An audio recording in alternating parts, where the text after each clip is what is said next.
తెలంగాణ వ్యాప్తంగా ఉన్న లక్షలాది మంది రైతులకు రాష్ట్ర ప్రభుత్వం అత్యంత తీపి కబురు అందించింది. ఎప్పుడెప్పుడా అని అన్నదాతలు వెయ్యి కలతో ఎదురు చూస్తున్న రైతు భరోసా నిధుల విడుదలకు అద్దం సిద్ధమైంది. మంగళవారం సాయంత్రమే సీఎం యనుమల రేవంత్ రెడ్డి రైతుల ఖాతాల్లో ఈ నిధులను జమ చేయనున్నారు. అయితే ఈ సదస్సు నిర్వహణపై తెలంగాణ ప్రభుత్వం చివరి నిమిషంలో ఒక కీలక నిర్ణయం తీసుకుంది. వాస్తవానికి మంగళవారం ఖమ్మం జిల్లా మదిరిలో భారీ ఎత్తున రైతు సభ నిర్వహించి అక్కడి నుంచే ఈ పథకం నిధులను విడుదల చేయాలని ప్రభుత్వాన్ని ఏర్పాటు చేసింది. అయితే రాష్ట్రంలో గత 2 రోజులుగా కురుస్తున్న భారీ వర్షాల నేపథ్యంలో ఖమ్మం జిల్లాలో సభ నిర్వహణకు వాతావరణం అనుకూలించలేదు.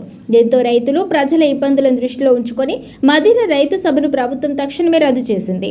మదిరలో బహిరంగ సభ రద్దయినప్పటికీ నిధుల విడుదలలో ఎలాంటి ఆలస్యం జరగకూడదని సీఎం రేవంత్ రెడ్డి భావించారు.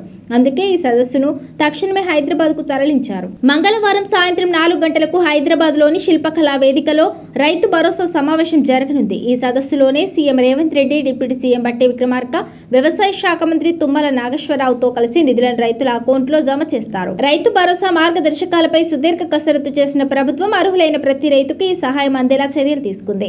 పెట్టుబడి సాయం కోసం ఎదురు చూస్తున్న రైతులకు ఈ వానాకాలం సీజన్లో ఈ నిధులు ఎంతో ఊరటనివ్వనున్నాయి. మంగళవారం సాయంత్రం 4 గంటల తర్వాత ముఖ్యమంత్రి బటన్ నొక్కగానే డీబీటీ ద్వారా నిధుల జమ ప్రక్రియ ప్రారంభమవుతుంది.